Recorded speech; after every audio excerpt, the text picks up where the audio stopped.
দশম শ্রেণীর ভূগোল পাঠ্য বিষয়ের দ্বিতীয় অধ্যায় রয়েছে বায়ুমণ্ডল। এই বায়ুমণ্ডলের শেষ অংশ নিয়ে আমি চলে এসেছি। আগের অংশতে আমি আলোচনা করেছিলাম যে বায়ু প্রবাহ কয় প্রকার, কি কি। আজ সেই বায়ু প্রবাহের দুটি ভাগ আলোচনা বাকি ছিল, সেই দুটি ভাগ আজকে আলোচনা করব, সঙ্গে বৃষ্টিপাতটাও আলোচনা করব। এই চ্যাপ্টার আজকের ক্লাসে শেষ হয়ে যাবে, তোমরা ভালো করে খেয়াল করো। হ্যালো স্টুডেন্টস, তোমরা দেখছো এডুডিউস চ্যানেলে তোমাদের সবাইকে অনেক অনেক স্বাগত জানাই। তাহলে আমরা আলোচনা করছি বায়ু প্রবাহ।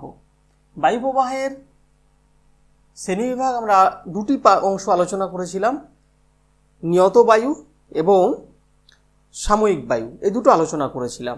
আজ আলোচনা করব বায়ু প্রবাহের অন্য দুটি শ্রেণী, যেমন স্থানীয় বায়ু আর হচ্ছে আকস্মিক বায়ু। এই দুটো বায়ু প্রবাহ আলোচনা করব। বায়ু প্রবাহটা কি ছিল? বায়ু প্রবাহ ছিল বায়ুর সমান্তরাল প্রবাহ।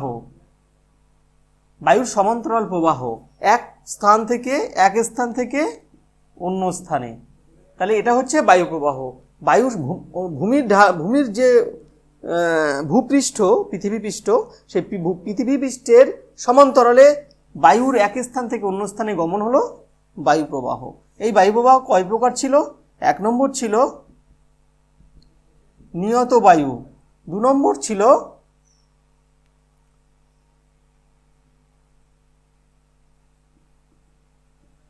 সাময়িক বায়ু, 3 নম্বর ছিল স্থানীয় বায়ু, 4 নম্বর ছিল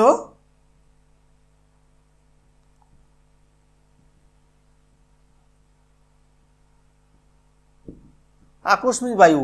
এই দুটো বায়ু প্রবাহ আগের ক্লাসে আলোচনা করেছি।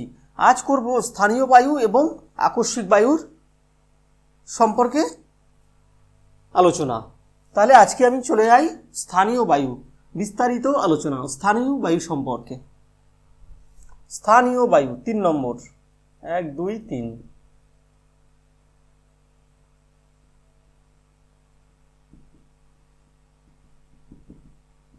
স্থানীয় বায়ু। স্থানীয় বায়ু কি?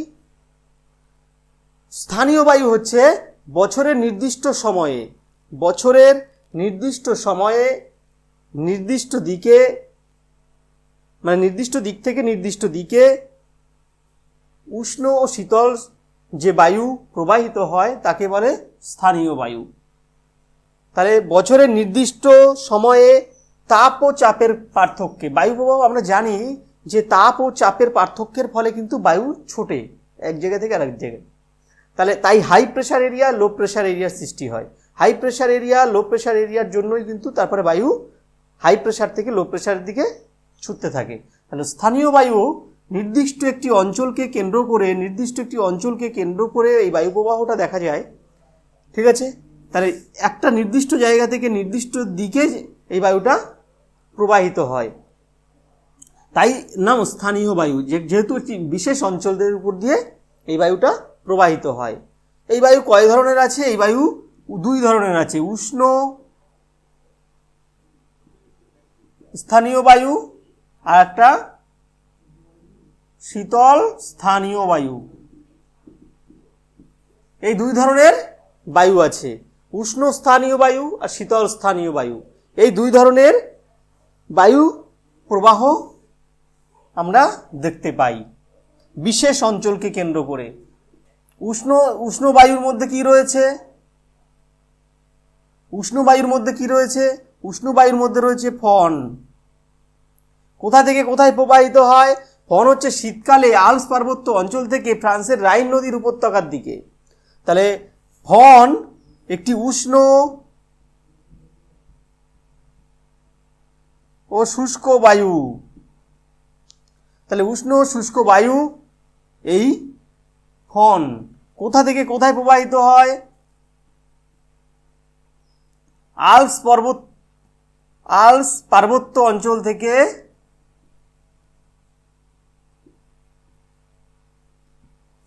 ফ্রান্সের রাইন নদীর উপত্যকার দিকে।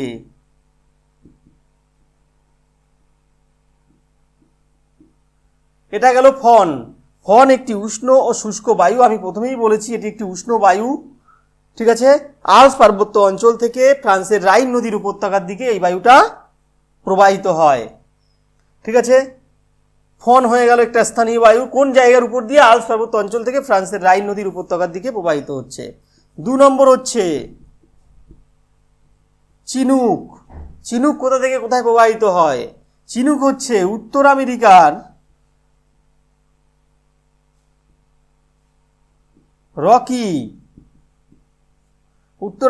রকি পার্বত্য অঞ্চল থেকে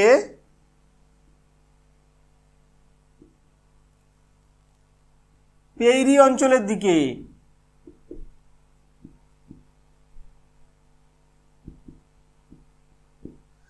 উত্তর আমেরিকার রকি পার্বত্য অঞ্চল থেকে পেইরি অঞ্চলের দিকে এই উষ্ণ ও শুষ্ক বায়ুটি প্রবাহিত হয়। অতি উষ্ণ, এতটাই উষ্ণ, এটি কিন্তু বসন্তকালে প্রবাহিত হয়। কি বসন্তকালে? এটা শীতকালে লিখে দিইনি, এটি শীতকালে, ফনটা শীতকালে। ফন শীতকালে প্রবাহিত হয় আর চিনুক বসন্তকালে। তাই বলেছিলাম স্থানীয় বায়ু হচ্ছে বছরের নির্দিষ্ট সময়ে, এটি শীতকালে ফন আর চিনুক বসন্তকালে প্রবাহিত হয়। এই চিনুক এতটাই উষ্ণ যে এই পেইরি অঞ্চলের যে বরফপূর্ণ এলাকা তার উপর দিয়ে যখন এই চিনুক প্রবাহিত হয় তখন কিন্তু এই পেইরি অঞ্চলের কিন্তু বিশেষ যে অঞ্চল, সমভূমি যেখানে বরফ জমে আছে সেই এলাকার কিন্তু বরফ গলে যায়। আর বরফ গলে যাওয়ার জন্য এই চিনুককে স্নো ইটার বলে। স্নো ইটার বা তুষার ভক্ষক। শর্ট প্রশ্ন আসে কিন্তু। চিনুক পেইরি অঞ্চলের বরফ গলিয়ে দেয় বলে এই চিনুককে স্নো ইটার বা তুষার ভক্ষক বলা হয়। ঠিক আছে, আমরা দুটো উষ্ণ স্থানীয় বায়ু পড়লাম।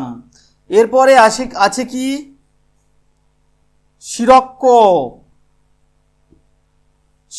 বায়ু। দেখো শিরক্ষ, এটা এই যে শিরক্ষ গ্রীষ্মকালে প্রবাহিত হয়। এইটা শীতকালে ফন, এটা বসন্তকালে, এটা গ্রীষ্মকালে। গ্রীষ্মকালে এই শিরক্ষ প্রবাহিত হয়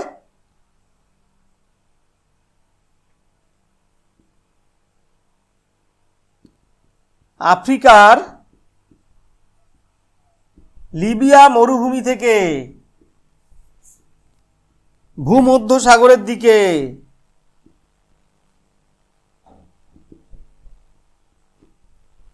আফ্রিকার লিবিয়া মরুভূমি থেকে ভূমধ্য সাগরের দিকে এই শিরক্ষ প্রবাহিত হয়। এই শিরক্ষ বায়ুর ফলে সেখানকার আবহাওয়া কিন্তু অতি উষ্ণ হয়ে যায়, কারণ এইগুলো সব উষ্ণ বায়ু। এই উষ্ণ বায়ু যখন প্রবাহিত হয় তখন এলাকার উষ্ণতা কিন্তু, বায়ুর যে তাপমাত্রা সেটা কিন্তু বেড়ে যায়, ফলে একটা উষ্ণ আবহাওয়া দেখা যায়। তাহলে এইগুলো হলো উষ্ণ স্থানীয় বায়ু। এগুলো সবই ভারতের বাইরে প্রবাহিত। ভারতের ভেতরে আরো কিছু স্থানীয় বায়ু আছে, সেগুলো আমাদেরকে জানতে হবে। তাহলে এই কটা হলো উষ্ণ স্থানীয় বায়ু, যাহা ভারতের বাইরে প্রবাহিত হয়। এটি শীতকালে আল্পস পার্বত্য অঞ্চল, ইউরোপের আল্পস পর্বত তোমরা জানো, একটা ভঙ্গিল পর্বত, সেই আল্পস পার্বত্য অঞ্চল থেকে ফ্রান্সের রাইন নদীর থেকে শীতকালে এই ফন প্রবাহিত হয়। চিনুক উত্তর আমেরিকার রকি পার্বত্য অঞ্চল থেকে পেইরি অঞ্চলের দিকে বসন্তকালে, আর শিরক্ষ হচ্ছে গ্রীষ্মকালে আফ্রিকার লিবিয়া মরুভূমি থেকে ভূমধ্য সাগরের দিকে। 3টে বায়ু আমরা পড়ে নিলাম। এবার আমরা পড়ব ভারতের মধ্যে কোন স্থানীয় বায়ু প্রবাহিত হয়। ভারতের মধ্যে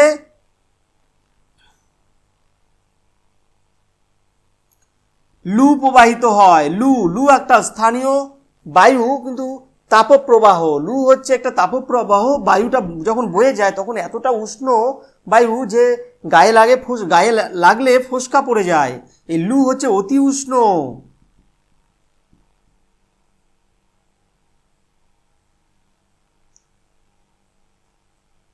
অতি উষ্ণ বায়ু যা প্রবাহিত হলে তাপপ্রবাহের সৃষ্টি হয়। প্রবাহিত হলে তাপপ্রবাহের সৃষ্টি হয়। ঠিক আছে, এই বায়ুর দ্বারা এই তাপপ্রবাহটা ছড়িয়ে পড়ে, এই লু তাপপ্রবাহের দ্বারা। এমন একটা তাপপ্রবাহ যা গায়ে লাগলে কিন্তু ফোস্কা পড়ে যায়। এটি দেখা যায় উত্তর ভারত, বিশেষ করে উত্তরপ্রদেশ মধ্যপ্রদেশের দিকে, উত্তরপ্রদেশ ও মধ্যপ্রদেশের কিছু অংশে দেখা যায়। এই উষ্ণ অতি উষ্ণ তাপপ্রবাহ যার নাম লু, এটি একটি স্থানীয় বায়ুর ভিতরে পড়ছে। এটি প্রবাহিত হয় আমাদের উত্তর ভারতে, বিশেষ করে উত্তরপ্রদেশ মনে রাখবে। তারপর আসছি আধি। আধিও ভারতে প্রবাহিত। আধি হচ্ছে একটি ধূলিঝড়।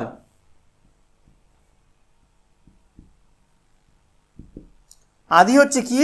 একটা ধূলিঝড়। এই ধূলিঝড় পাঞ্জাব রাজস্থানে গ্রীষ্মকালে পাঞ্জাব রাজস্থানের বিস্তীর্ণ অঞ্চলে প্রবাহিত হয়।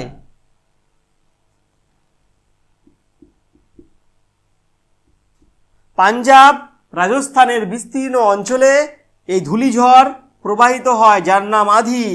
এই ধূলিঝড়ে চারিদিক আধার হয়ে আসে, অন্ধকার হয়ে আসে, এই জন্য এর নাম আধি। এগুলো হচ্ছে স্থানীয় বায়ুর উদাহরণ, যেগুলো কিনা এগুলো হচ্ছে উষ্ণ স্থানীয় বায়ু। এবারে আমরা পড়ব শীতল স্থানীয় বায়ু। এবারে আমরা কি পড়ব? উষ্ণ বায়ু আমরা পড়লাম, উষ্ণ স্থানীয় বায়ু। এবার পড়ব শীতল বায়ুর মধ্যে আমরা জানব যে শীতল স্থানীয় বায়ু হচ্ছে মিস্ট্রাল। আল্পস পার্বত্য অঞ্চল থেকে ফ্রান্সের রোন উপত্যকার দিকে,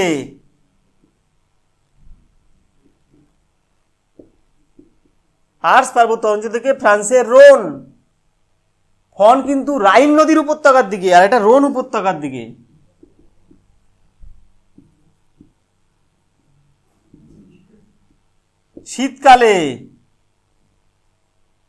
শীতকালে প্রবাহিত হয়। তাহলে মিস্ট্রাল হচ্ছে একটি শীতল স্থানীয় বায়ু যা আল্পস পার্বত্য অঞ্চল থেকে ফ্রান্সের রোন উপত্যকার দিকে শীতকালে প্রবাহিত হয়। এটি মিস্ট্রাল। এই মিস্ট্রাল হচ্ছে শীতল স্থানীয় বায়ুর উদাহরণ। 2 নম্বর হচ্ছে বোরা। এটি শীতকালে প্রবাহিত আল্পস পার্বত্য অঞ্চল থেকে ইতালির অ্যাড্রিয়াটিক উপকূলের দিকে। বোরা এটি আল্পস পার্বত্য অঞ্চল থেকে প্রবাহিত হয় ইতালির অ্যাড্রিয়াটিক উপকূলের দিকে।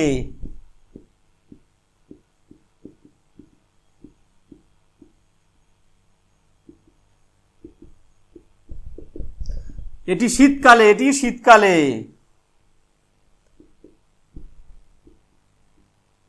প্রবাহিত হয়।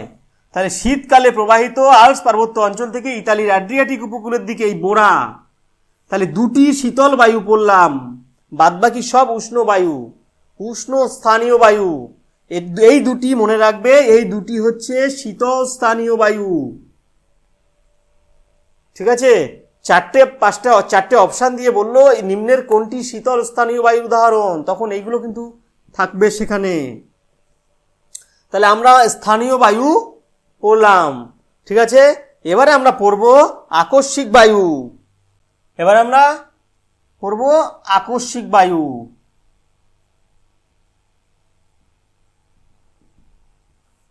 আকস্মিক বায়ু। আকস্মিক কথার অর্থ হচ্ছে কি? হঠাৎ। এই আকস্মিক কথার অর্থ কি? হঠাৎ। তাহলে হঠাৎ যে বায়ুর আগমন ঘটে তাকে কি বলবো? আকস্মিক বায়ু। তাহলে কোনো নির্দিষ্ট স্থানে তাপ ও চাপের পার্থক্যের জন্য বা বৈষম্যের কারণে হঠাৎ কোনো বায়ুর আগমন ঘটলে তখন তাকে কি বলবো? আকস্মিক বায়ু।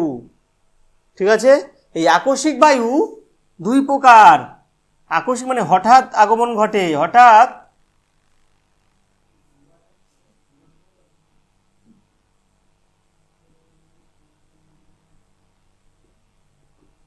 হঠাৎ বিস্তীর্ণ অঞ্চল জুড়ে বায়ু প্রবাহের সৃষ্টি হলে তাকে আকস্মিক বায়ু বলে।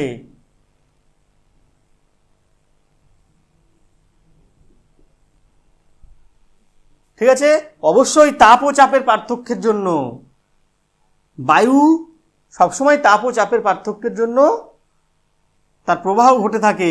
এই আকস্মিক বায়ু দুই প্রকার, একটা ঘূর্ণবাত, একটা প্রতীপ ঘূর্ণবাত। তাহলে আকস্মিক বায়ু কয় প্রকার? দুই প্রকার, একটা ঘূর্ণবাত, একটা প্রতীপ ঘূর্ণবাত। তাহলে আকস্মিক বায়ু দুই প্রকার, ঘূর্ণবাত আর প্রতীপ ঘূর্ণবাত। এটা ঘূর্ণবাত হচ্ছে সাইক্লোন, আর প্রতীপ ঘূর্ণবাত হচ্ছে অ্যান্টি সাইক্লোন। তাহলে ঘূর্ণবাত হচ্ছে সাইক্লোন, প্রতীপ ঘূর্ণবাত হচ্ছে অ্যান্টি সাইক্লোন। এই ঘূর্ণবাতকে দেখতে অনেকটা এরকম, আর প্রতীপ ঘূর্ণবাতকে দেখতে অনেকটা এরকম। এইটা বায়ুটা কেন্দ্রের দিকে যায় এরকম, ঠিক আছে। আর এই প্রতীপ ঘূর্ণবাত এখান থেকে বায়ু বাইরের দিকে আসে, এর গতিবেগ বহির্গামী, এর গতিবেগ হচ্ছে অন্তর্গামী, ঠিক আছে, ভেতরের দিকে ঢোকে। এর চাপ থাকে, একে আই অফ সাইক্লোন বলে। এটাকে ঘূর্ণবাদের চক্ষু বলা হয়। এখানে বায়ুর চাপ প্রচুর পরিমাণে থাকে, আর এখান থেকে বায়ুর চাপ থাকে না। এটি উচ্চচাপ, এটি নিম্নচাপ। এর গতিবেগ উপরের দিকে আর ওর গতিবেগ নিচের দিকে, বুঝতে পারলাম। ঘূর্ণবাত, এও ঘূর্ণবাত, এর বিপরীতে আসে অ্যান্টিসাইক্লোন। এটি ক্রান্তীয় অঞ্চলে দেখা যায়, এটি ক্রান্তীয় অঞ্চলে, আর এটা নাতিশীতোষ্ণ অঞ্চলে আর হিমমণ্ডলে অ্যান্টিসাইক্লোন, ঠিক আছে। তাহলে ঘূর্ণবাতটা কি? ঘূর্ণবাত হচ্ছে অবশ্যই নিম্নচাপ কেন্দ্রের দিকে কোনো জায়গা, ঠিক আছে। আমি বলে দিচ্ছি, ভালো করে বুঝিয়ে দিচ্ছি যে ঘূর্ণবাত, ছবি দুটো দেখে নিও। ছবি দুটো কিভাবে দিলাম, এই তীর চিহ্নটা খেয়াল করবে। ঘূর্ণবাত, এই ঘূর্ণবাত ধরো একটা বিশেষ অঞ্চল, এখানে সূর্যের রে পড়ছে, গরম হয়ে যাচ্ছে, ফলে এখানে নিম্নচাপ বিরাজ করছে। এই নিম্নচাপ মানে এখানে বায়ু কম, বায়ুর চাপ, ঠিক আছে, নিম্নচাপ, বায়ুর চাপ কম, বায়ু নেই এখানে, ফলে আশেপাশের অঞ্চল থেকে এরকম বায়ু ছুটে আসবে, ছুটে এসে এখানে কুণ্ডলাকারে ঘুরতে ঘুরতে এখানে বজ্রসহ ঝড় বৃষ্টিপাত ঘটাবে। সেটা হচ্ছে এই ঘূর্ণবাত, বুঝতে পারলাম। আর এই উচ্চচাপ অ্যান্টিসাইক্লোন, ঠিক আছে, এখান থেকে বায়ু বাইরের দিকে ছিটকে যায়, আর এটা বাইরে থেকে বায়ু ভেতরের দিকে আসে। এর গতিবেগ হচ্ছে উপরের দিকে, এর গতিবেগ নিচের দিকে, ঠিক আছে। ঘূর্ণবাত ও প্রতীপ ঘূর্ণবাদের পার্থক্য আশা করি বুঝতে পেরেছো। এর কেন্দ্রে নিম্নচাপ থাকে, এর কেন্দ্রে উচ্চচাপ বিরাজ করে। এই ঘূর্ণবাত মানে ঘূর্ণবাতের গতিবেগ বেশি, এর গতিবেগ কম। ঘূর্ণবাতের গতিবেগ বেশি, এর গতিবেগ কম। এটি ঘূর্ণবাত স্বল্পস্থায়ী কিন্তু প্রবল বিধ্বংসী, আর প্রতীপ ঘূর্ণবাত দীর্ঘস্থায়ী কিন্তু বিধ্বংসী নয়, ঠিক আছে। এটি গ্রীষ্মকালে দেখা যায়, গ্রীষ্মকালে এই ঘূর্ণবাত, আর এই প্রতীপ ঘূর্ণবাত শীতকালে, ঠিক আছে। তাহলে ঘূর্ণবাদের কেন্দ্রে নিম্নচাপ থাকে, এর কেন্দ্রে উচ্চচাপ থাকে। এর বায়ুর গতিবেগ বাইরের দিকে, এই ভেতরের দিকে বা অন্তর্গামী, আর এর গতিবেগ বাইরের দিকে বা বহির্গামী। এটি স্বল্পস্থায়ী কিন্তু প্রবল বিধ্বংসী, এটি দীর্ঘস্থায়ী কিন্তু বিধ্বংসী নয়, ঠিক আছে। এটি গ্রীষ্মকালে দেখা যায়, এটি শীতকালে দেখা যায়। এই পার্থক্যগুলো ভালো করে জেনে রাখবে। এই গেল তোমাদের আকস্মিক বায়ু, ঠিক আছে। আকস্মিক বায়ু, ঘূর্ণবাতের উদাহরণ দাও। ঘূর্ণবাতের আমাদের যে সাইক্লোন হয়, কালবৈশাখীর ঝড় হয়, এগুলো কিন্তু সবই ঘূর্ণবাত, বজ্রসহ বৃষ্টিপাত ঘটিয়ে থাকে। কিন্তু বজ্রসহ বৃষ্টিপাত ঘটায় না। তাহলে আকস্মিক বায়ু হয়ে গেল। এরপরে আসবো জেট বায়ু। এবারে আমরা আলোচনা করব জেট বায়ু। জেট বায়ু কি? আমরা জানি এটা ধরো ভূপৃষ্ঠ,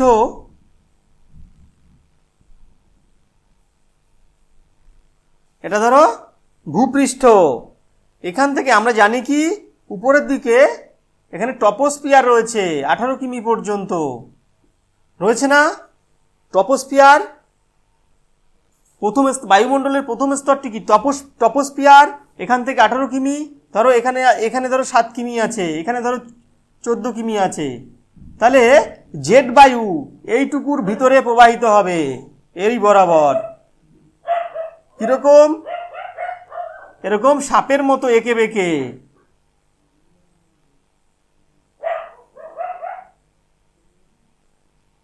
ঠিক আছে, সাপের মতো এঁকে বেঁকে প্রবাহিত হবে জেট বায়ু ভূপৃষ্ঠ থেকে 7 থেকে 14 কিমি উচ্চতার ভেতরে। ঠিক আছে, সমচাপ রেখার সমান্তরালে প্রবাহিত হবে। এই বায়ু প্রবল গতিসম্পন্ন, অতি শীতল। এই বায়ু প্রবল গতিসম্পন্ন, অতি শীতল, প্রবল গতিসম্পন্ন, অতি শীতল, সর্পিলাকার, সাপের মতো এঁকে বেঁকে সর্পিলাকার। এই জেট বায়ু ভূপৃষ্ঠ থেকে ওপরের দিকে 7 থেকে 14 কিমি উচ্চতার ভেতরে সর্পিলাকার, অতি দ্রুত গতি সম্পন্ন, অতি শীতল। পশ্চিম থেকে পূর্বে, পশ্চিম, এটা পূর্ব, পশ্চিম থেকে পূর্বে যে বায়ু প্রবাহিত হয় তাকে কি বলে? জেট বায়ু। এই জেট বায়ু কিন্তু মৌসুমী বায়ুকে প্রভাবিত করে থাকে। পরীক্ষায় আসে যে জেট বায়ুর সাথে মৌসুমী বায়ুর সম্পর্ক কি, রিলেশন, এইটা আসে পরীক্ষায়। এই জেট বায়ুর সাথে মৌসুমী বায়ুর কি রিলেশন সেটা কিন্তু পরীক্ষায় আসে। জেট বায়ু কাকে বলে আসতে পারে, বৈশিষ্ট্য আসতে পারে, আমি বলে দিয়েছি।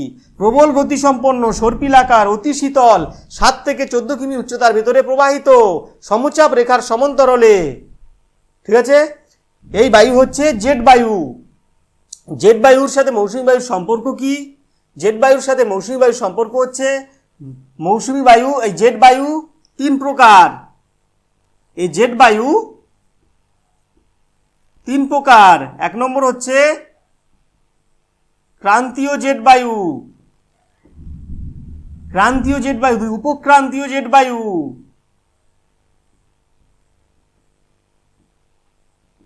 তাহলে জেট বায়ু কয় প্রকার?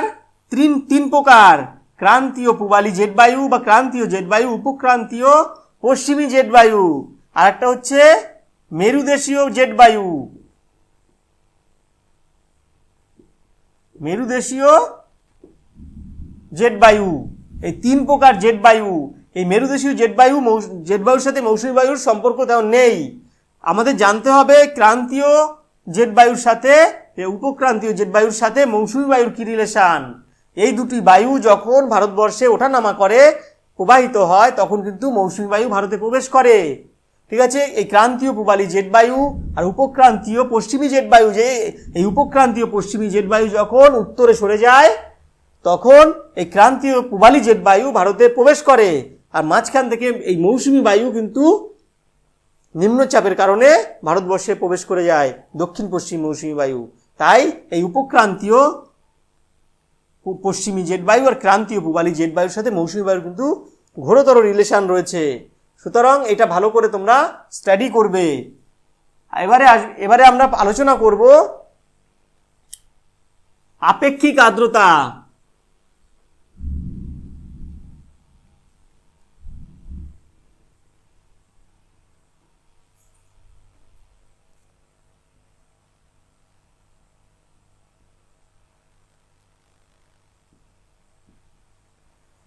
আপেক্ষিক আর্দ্রতা খুব ইম্পর্টেন্ট একটা প্রশ্ন।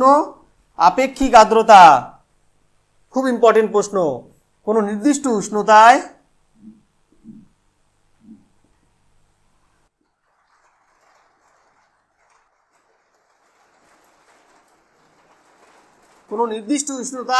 নির্দিষ্ট আয়তনের বায়ুকে কোনো নির্দিষ্ট উষ্ণতায় নির্দিষ্ট আয়তনের বায়ুতে যে পরিমাণ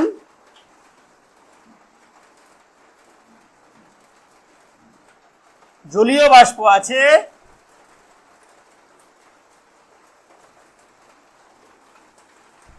সেই পরিমাণ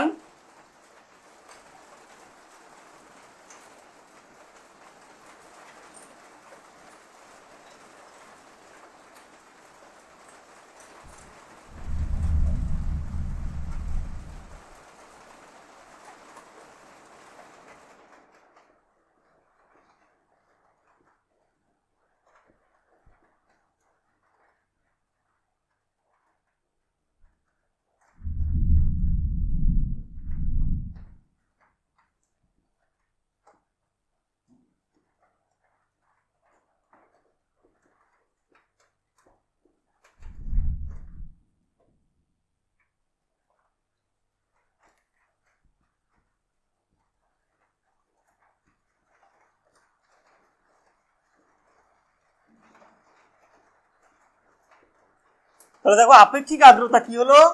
কোনো নির্দিষ্ট উষ্ণতায় নির্দিষ্ট আয়তনের বায়ুতে যে পরিমাণ জলীয় বাষ্প আছে, যে পরিমাণ জলীয় বাষ্প ঠিক সম উষ্ণতায়, মানে এই উষ্ণতাটা সম উষ্ণতায় সম আয়তনের বায়ু নিতে হবে, একে সম্পৃক্ত করতে হবে। করতে গেলে যে পরিমাণ জলীয় বাষ্পের প্রয়োজন হয়, এই দুটির অনুপাত, এর অনুপাত আর এর অনুপাত, এই দুটির অনুপাত হলো আপেক্ষিক আর্দ্রতা। তাহলে কোনো নির্দিষ্ট উষ্ণতায় নির্দিষ্ট আয়তনের বায়ুতে যে পরিমাণ জলীয় বাষ্প আছে ঠিক সম উষ্ণতায় সম আয়তনের বায়ুকে যদি সম্পৃক্ত করতে হয়, তাহলে যে পরিমাণ জলীয় বাষ্পের প্রয়োজন হয়, এই দুটির অনুপাত হলো আপেক্ষিক আর্দ্রতা। এটাকে শতকরা পার্সেন্টেজ আকারে প্রকাশ করা হয়। শতকরা আকারে আপেক্ষিক আর্দ্রতা প্রকাশ করা হয়। এই আপেক্ষিক আর্দ্রতার সূত্রটা একটু লিখতে হবে, না হলে নাম্বার দেবে না। আপেক্ষিক আর্দ্রতার সূত্র হলো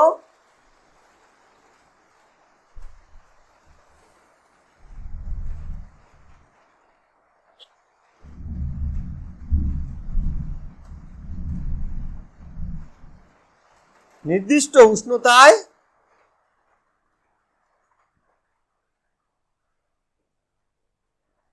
নির্দিষ্ট আয়তনের বায়ুতে উপস্থিত জলীয় বাষ্পের পরিমাণ। এখানে একটা সম্পৃক্ত কথা ব্যবহার করেছি না? সম্পৃক্ত মানে বায়ুকে পুরো আর্দ্রতা পূর্ণ করা, জলীয় বাষ্প দিয়ে ভরে দেওয়া।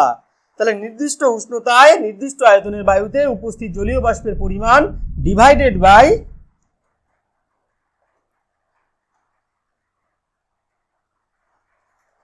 সম উষ্ণতায় সম আয়তনের বায়ুতে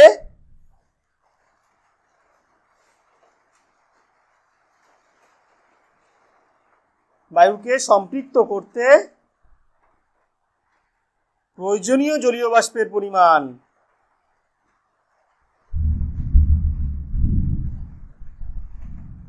ইন্টু 100।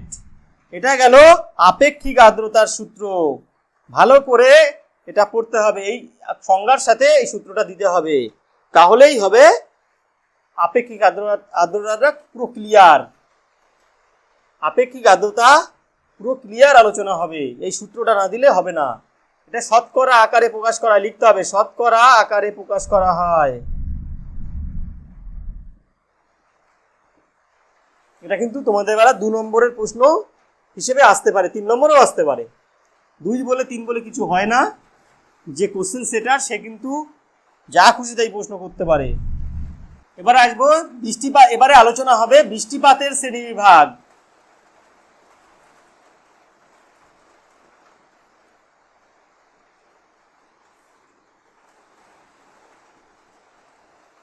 বৃষ্টিপাতের শ্রেণীবিভাগ। বৃষ্টিপাত কাকে বলে? বৃষ্টিপাত কাকে বলে? বৃষ্টিপাতের আরেকটা নাম হচ্ছে অধঃক্ষেপণ। বৃষ্টিপাত কাকে বলে? বৃষ্টিপাত হচ্ছে সূর্য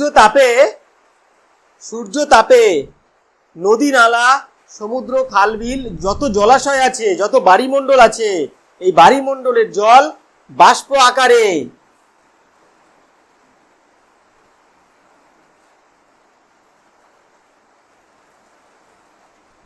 এই সূর্যের তাপে এই নদী নালার জল বাষ্প হয়ে আকাশে যায়, আকাশে গিয়ে ঘনীভূত হয়ে মেঘ হয়। এই মেঘ থেকে জলকণা রূপে যখন জল পতিত হয় তখন তাকে বৃষ্টিপাত বলা হয়। ঠিক আছে, তাহলে বৃষ্টিপাত কি? বৃষ্টিপাত হচ্ছে প্রখর সূর্য তাপে নদী নালার সমুদ্রের জল বাষ্প হয়ে আকাশে গিয়ে ঘনীভূত হয়ে যখন জলকণা রূপে ঝরে পড়ে তখন তাকে কি বলে? বৃষ্টিপাত। এই বৃষ্টিপাত কিন্তু যদি বলে জলচক্র কি, সেম জিনিস। জল থেকে বাষ্প, বাষ্প থেকে মেঘ, মেঘ থেকে বৃষ্টি, বৃষ্টি থেকে জল। এই যে চক্রাকার গতি, অবিরাম চক্রাকার গতি বা সাইকেল, এটাকেই বলে জলচক্র।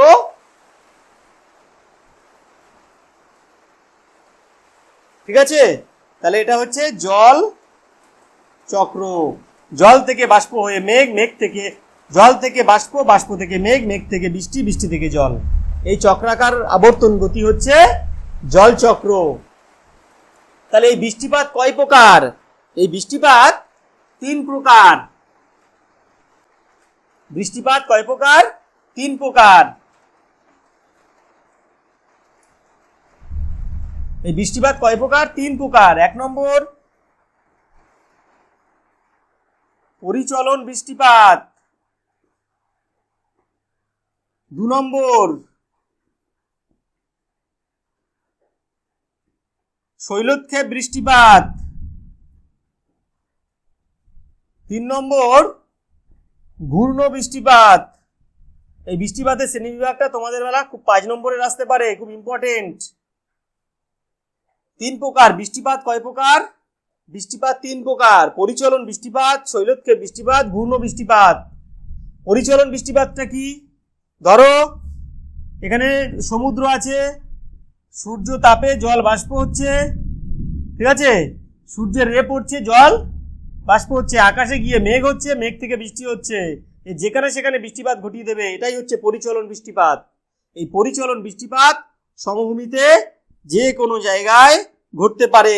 এই আকাশে মেঘ যেখানে যাবে, যেখানে গিয়ে ভারী হবে, সেখানে বৃষ্টিপাত ঘটাবে, সেটাই হচ্ছে পরিচলন বৃষ্টিপাত। ঠিক আছে, আর শৈলক্ষেপ বৃষ্টিপাত হতে গেলে কিন্তু শৈল কথার অর্থ হচ্ছে পর্বত, পর্বত লাগবে। শৈলক্ষেপ বৃষ্টিপাতটা কিরকম? শৈলক্ষেপ বৃষ্টিপাত হচ্ছে এরকম সমুদ্র বা সাগর বা নদী নালা যাই বলো না কেন, এখান থেকে যাবে, এখানে একটা পর্বত রয়েছে, ঠিক আছে, এটা পর্বত, ঠিক আছে, এটা প্রতিবাদ ঢাল, এটা প্রতিবাদ ঢাল, এটা অনুবাদ ঢাল।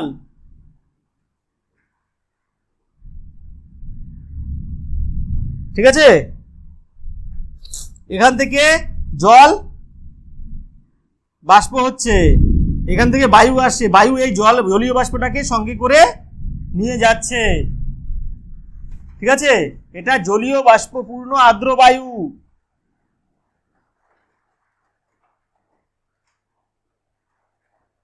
জলীয় বাষ্পপূর্ণ আর্দ্র বায়ু, এই এখান থেকে জল বাষ্প হচ্ছে সূর্যের তাপে, ঠিক আছে, বাষ্প হচ্ছে, এই বায়ু ছুটে আসছে, এই জলীয় বাষ্পটাকে গ্রহণ করে নিয়ে চলে যাচ্ছে ওদিকে। ঠিক এই পর্বতের যে মাথা,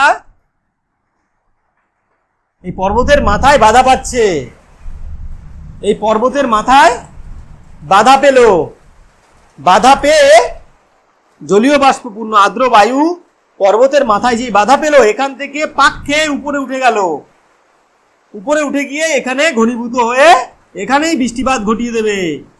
এটা গেল শৈলক্ষেপ বৃষ্টিপাত।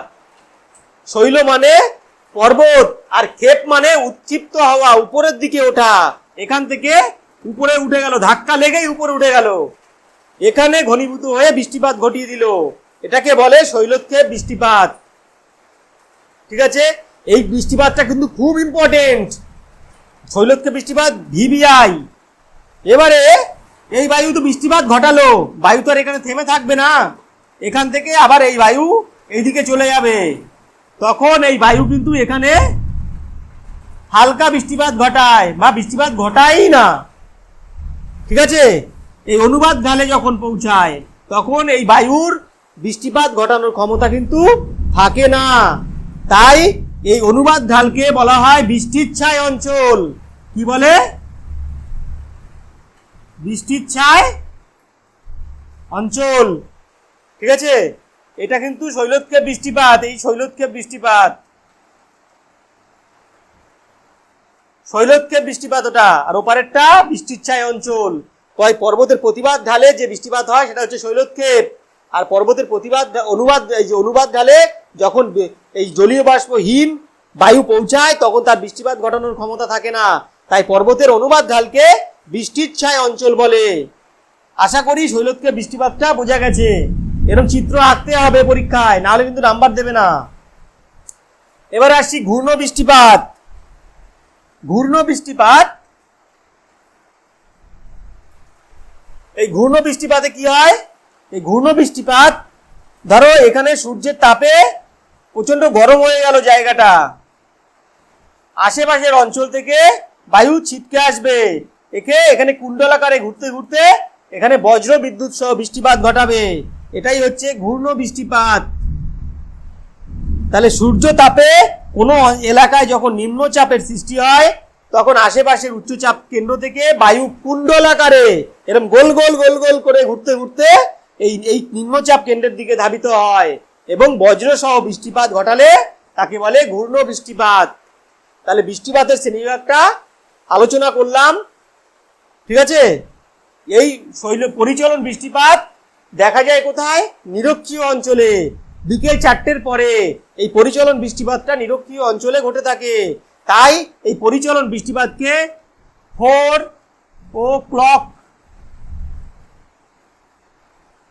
o'clock রেন বলে।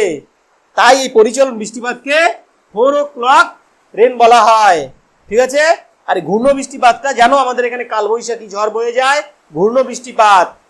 ঠিক আছে, বিভিন্ন ধরনের সাইক্লোন হচ্ছে ঘূর্ণ বৃষ্টিপাত। বুঝতে পারলাম। আর শৈলক্ষেপ বৃষ্টিপাত আমাদের হিমালয় পর্বতের হিমালয় পর্বতের উপত্যকার দিকে, বিশেষ করে উত্তরপ্রদেশ বিহারের দিকে এই শৈলক্ষেপ বৃষ্টিপাতটা দেখা যায়। পশ্চিমঘাট পর্বতের পশ্চিম উপকূলে দেখা যায়। ঠিক আছে, তাহলে এই বৃষ্টিপাতগুলো মনে রাখবে ভালো করে। আলোচনা করলাম বৃষ্টিপাতের শ্রেণীবিভাগ। এবারে আমরা আলোচনা করব যে কয়েকটি যন্ত্রের কথা। লাস্ট কয়েকটি যন্ত্র আলোচনা করব। কয়েকটি যন্ত্র বিশেষ পড়তে হবে, যন্ত্র। ঠিক আছে, 1 নম্বর হচ্ছে বৃষ্টিপাত পরিমাপক যন্ত্র। বৃষ্টিপাত পরিমাপক যন্ত্র। ঠিক আছে, বৃষ্টিপাত পরিমাপক যন্ত্র হচ্ছে রেন গজ। রেন গজ, রেন গজ বৃষ্টিপাত পরিমাপক যন্ত্র। 2 নম্বর হচ্ছে বায়ুর উষ্ণতা পরিমাপক যন্ত্র। বায়ুর উষ্ণতা পরিমাপক যন্ত্র হচ্ছে থার্মোমিটার। থার্মোমিটার বায়ুর উষ্ণতা পরিমাপক যন্ত্র থার্মোমিটার। 3 নম্বর বায়ুর আর্দ্রতা পরিমাপক যন্ত্র। বায়ুর আর্দ্রতা পরিমাপক যন্ত্র হচ্ছে হাইগ্রোমিটার। বায়ুর আর্দ্রতা পরিমাপক যন্ত্র হাইগ্রোমিটার। 4 নম্বর বায়ুর গতিবেগ পরিমাপক যন্ত্র। বায়ুর গতিবেগ পরিমাপক যন্ত্র অ্যানিমোমিটার। বায়ুর গতিবেগ পরিমাপক যন্ত্র অ্যানিমোমিটার। 5 নম্বর বায়ুর চাপ পরিমাপক যন্ত্র ব্যারোমিটার। বায়ুর চাপ পরিমাপক যন্ত্র ব্যারোমিটার। তাহলে 5টা যন্ত্র আলোচনা করলাম, ভালো করে খেয়াল করে রাখবে করে রাখবে, মুখস্থ করে রাখবে। বৃষ্টিপাত পরিমাপক যন্ত্র, রেনগজ, বায়ুর উষ্ণতা পরিমাপক যন্ত্র থার্মোমিটার, বায়ুর আর্দ্রতা পরিমাপক যন্ত্র হাইগ্রোমিটার, বায়ুর গতিবেগ পরিমাপক যন্ত্র অ্যানিমোমিটার, বায়ুর চাপ পরিমাপক যন্ত্র ব্যারোমিটার। ভালো করে করে রাখবে তোমরা, ঠিক আছে? এখান থেকে কিন্তু শর্ট প্রশ্ন আসে। তা আমাদের বায়ুমণ্ডল চ্যাপ্টারটি আজকে এই পর্যন্ত এবং শেষ হয়ে গেছে। পরবর্তী অধ্যায়, পরবর্তী অংশ নিয়ে আলোচনা করব, ঠিক আছে? পরবর্তী ভিডিওতে তোমরা খেয়াল রেখো আর পড়াশুনো করো, ঠিক আছে? কোনো কিছু বুঝতে না পারলে কমেন্ট বক্সে কমেন্ট করো। ততক্ষণ পর্যন্ত ভালো থেকো, সুস্থ থেকো, পড়াশুনো চালিয়ে যাও।